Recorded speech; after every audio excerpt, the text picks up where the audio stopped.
미션 let's go 저 건물을 찾으러 Assalamualaikum warahmatullahi wabarakatuh. Perkenalkan, nama saya Jingga Angelia Veronica dengan NIM A1C422071. Saya dari Pendidikan Biologi angkatan 2022 kelas reguler A. Di sini saya akan menjelaskan mengenai materi mekanisme respirasi dua jenis hewan, yang dimana ini adalah mata kuliah fisiologi hewan yang diampuh oleh Profesor Asmi. Sebelumnya saya sangat terima kasih kepada profesor yang sudah mengampu mata kuliah ini. Semoga profesor selalu dalam keadaan sehat walafiat. Nah teman-teman, sebelum membahas lebih lanjut, kita ketahui dulu nih, apa itu sistem respirasi? Ada yang tahu? Nah, jadi sering kita dengar bahwa istilah respirasi itu ada eksternal dan respirasi internal. Nah, pada dasarnya sistem respirasi eksternal sama dengan bernapas, sedangkan respirasi internal atau respirasi seluler ialah proses penggunaan oksigen oleh sel tubuh dan pembuangan zat sisa. Atau yang kita kenal dengan zat sisa metabolisme sel yang berupa CO2. Nah, penyelenggara respirasi harus didukung dan alat pernapasan yang sesuai, yaitu alat yang dapat digunakan oleh hewan untuk melakukan pertukaran gas dengan lingkungannya. Nah, setelah mengetahui apa itu sistem respirasi, kita memasuki alat respirasi pada invertebrata. Yang pertama itu ada alat respirasi pada serangga. Ini dia. Nah, jadi di sini sudah dijelaskan bahwa trakea adalah alat pernapasan pada serangga dan antropoda lainnya. Pembuluh trakea bermuara pada lubang kecil yang ada di kerangka luar atau ekskokleton yang disebut spirakel atau sigma. Nah, ini adalah foto dari alat respirasi serangga. Ini. Nah, jadi pada alat ini ada kantung udara, ada trakea, ada spirakel. Nah, pada bagian tubuh dalam itu ada sel tubuh, trakeola, kantung udara, trakea, dan udara. Jadi udara ini masuk menuju spirakel, kemudian masuk lagi menuju trakea. Jadi trakea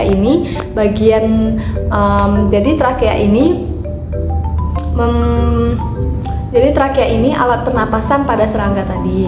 Nah, jadi spirakel ini sebelum masuk ke trakea ini mempunyai katup yang dikontrol oleh otot sehingga menutup dan membukanya spirakel terjadi secara teratur. Oksigen dari luar masuk, jadi oksigen ini kan masuk melalui spirakel. Kemudian menuju pembuluh trakea, dan selanjutnya pembuluh trakea ini bercabang lagi menjadi cabang-cabang halus yang disebut trakeolus sehingga dapat mencapai seluruh jaringan dan alat tubuh bagian dalam. Oke, selanjutnya setelah kita membahas mengenai alat respirasi pada serangga, kita memasuki alat respirasi pada kalajengking dan laba-laba. Nah, seperti teman-teman ketahui, kalajengking dan laba-laba ini yang hidup di darat memiliki pernapasan atau alat pernapasan berupa paru-paru buku. Jadi paru-paru buku ini memiliki spirakel, tempat masuknya oksigen dari luar. Keluar masuknya udara ini disebabkan oleh gerakan otot yang terjadi secara teratur. Baik paru-paru buku dan insang buku, keduanya memiliki fungsi yang sama seperti fungsi paru-paru pada vertebrata. Nah, bisa teman-teman lihat di sini ada gambar irisan melintang pada paru-paru buku. Yang pertama itu udara ini masuk mengalir ke dalam melalui lubang spirakel. Jadi udara ini masuk melalui lubang spirakel menuju aliran darah di lamela. Kemudian setelah ke aliran darah yang memasuki lamela paru-paru. Sebelum memasuki itu atrium ini terbuka terlebih dahulu, kemudian barulah aliran itu masuk ke dalam lamela paru-paru. Nah, selanjutnya kita akan membahas mengenai alat respirasi pada protozoa. Nah, hewan dalam golongan ini melakukan pernapasan melalui seluruh permukaan selnya. Oksigen dan difusi. Oksigen dan karbon dioksida tersebut merupakan gas-gas yang terlarut di dalam air. Ini adalah contoh gambar dari sistem respirasi pada protozoa, yang dimana ada O2 dan CO2. Oke, Oke, selanjutnya kita akan membahas mengenai alat respirasi pada porifera. Jadi hewan filum ini tubuhnya tersusun atas banyak sel yang memiliki jaringan yang sederhana. Porifera tidak memiliki alat pernapasan khusus. Jadi porifera ini bernapas dengan cara memasukkan air melalui paru-paru atau ostium yang terdapat pada seluruh permukaan tubuhnya. Nah, masuklah ke dalam rongga spongozoel. Jadi proses pernapasan selanjutnya ini dilakukan oleh sel leher atau kanosit, yaitu sel berbatasan langsung dengan rongga spongozoel. Nah, ini adalah jadi di sini adalah gambar dari alat respirasi porifera. Yang pertama itu ada osculum tadi. Osculum ini masuk lagi menuju ke pori-pori, tapi sebelum ke pori-pori ia masuki ke kanosit. Kanosit yaitu leher tadi, leher atau sel leher. Masuk lagi lah ke pori-pori. Jadi kesudah pori-pori ini ia menuju ke spongosol. Jadi spongosol ini di dekat dengan aliran air.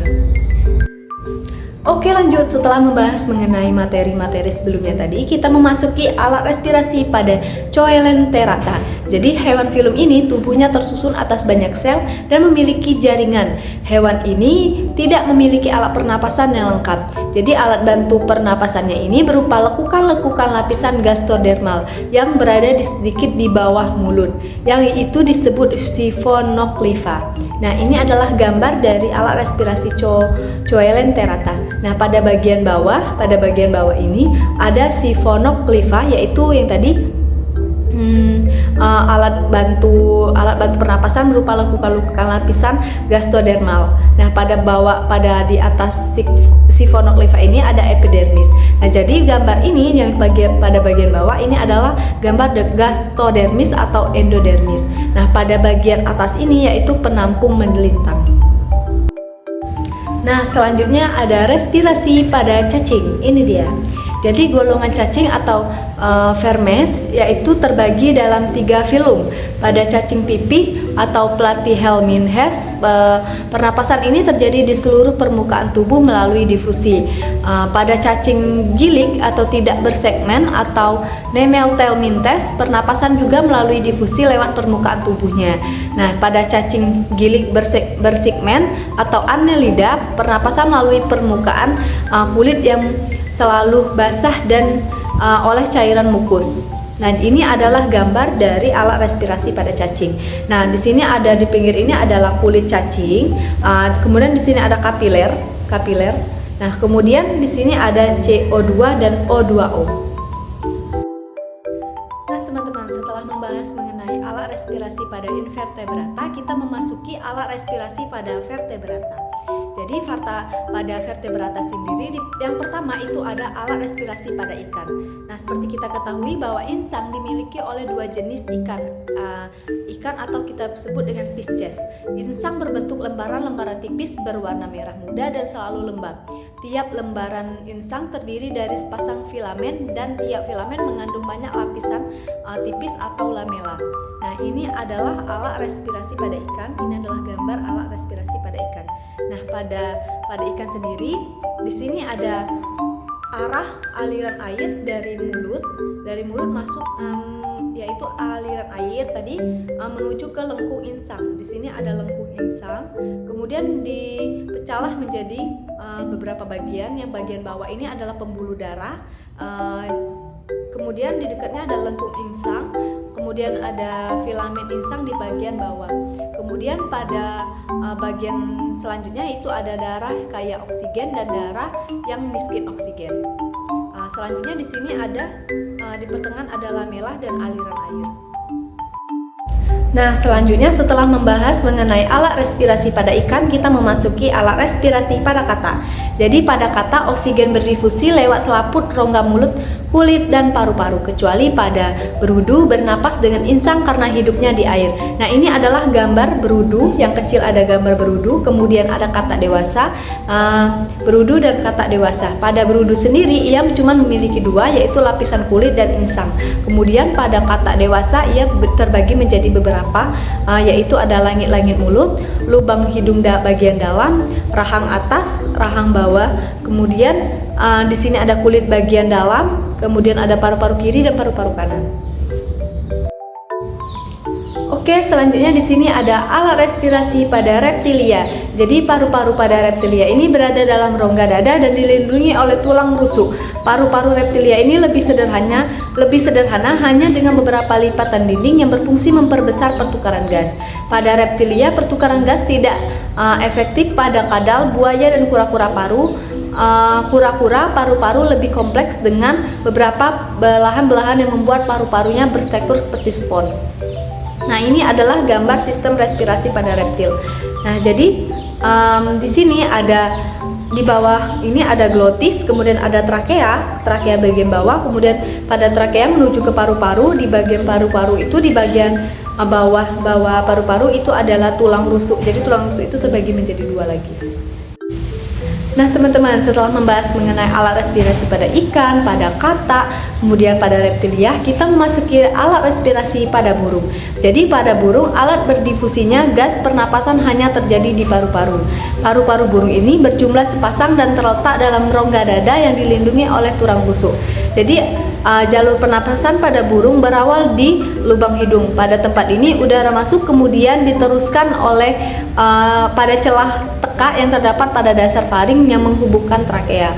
Jadi trakea bercabang menjadi dua, yaitu bronkus kanan dan bronkus kiri. Pada bronkus terdapat siring yang pada bagian dalamnya terdapat lipatan-lipatan berupa selaput yang dapat bergetar. Nah, ini adalah gambar pada sistem respirasi burung. Jadi pada respirasi burung itu lubang hidung, jadi udara masuk ke lubang hidung menuju ke trakea. Pada trakea ini menuju ke kantung udara anterior dan kantung darah posterior. Jadi kantung darah ini terbagi menjadi dua, anterior dan posterior. Kemudian masuklah ke paru-paru. Nah teman-teman, setelah membahas mengenai alat respirasi pada invertebrata, pada vertebrata, kita memasuki mekanisme transport gas. Yang pertama itu mekanisme transport gas serangga. Pada sistem trakea berfungsi mengangkut O2 dan mengedarkannya ke seluruh tubuh, dan sebaliknya mengangkut CO2 hasil respirasi untuk dikeluarkan dari tubuh.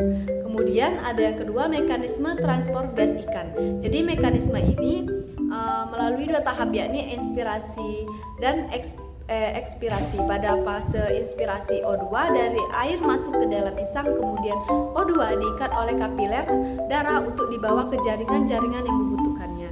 Sebaliknya pada fase ekspirasi, CO2 yang dibawa oleh darah dan jaringan akan bermuara ke insang dan dari insang diekspresikan keluar tubuh. Kemudian yang ketiga ada mekanisme transport gas katak. Pada mekanisme ini pernapasan pada katak melalui dua tahap, yakni inspirasi dan ekspirasi, yang keduanya terjadi pada saat mulut tertutup. Fase inspirasi adalah saat udara atau kai oksigen yang masuk lewat selaput rongga mulut dan kulit berdifusi pada gelembung-gelembung di paru-paru. Kemudian yang terakhir ada mekanisme transport gas burung. Pada mekanisme ini melalui dua tahap juga, yaitu inspirasi disebabkan adanya kontraksi otot antar tulang rusuk atau interokostal sehingga tulang rusuk bergerak keluar dan tulang dada bergerak ke bawah. Udara luar yang masuk sebagian kecil akan tinggal di paru-paru dan sebagian besar akan diteruskan ke pundi-pundi hawa sehingga sebagai cadangan udara. Sebaliknya, ekspirasi terjadi apabila interkostal relaksasi, maka tulang rusuk dan tulang dada kembali ke posisi semula sehingga rongga dada mengecil dan tekanan menjadi lebih besar dari tekanan di udara luar akibat udara dari paru-paru yang kaya karbon dioksida keluar. Nah, itulah paparan materi dari saya mengenai mekanisme respirasi pada dua jenis hewan, yaitu invertebrata dan vertebrata. Nah, semoga teman-teman dapat mengerti dan dapat memahami apa yang telah saya sajikan. Saya akhiri, wassalamualaikum warahmatullahi wabarakatuh.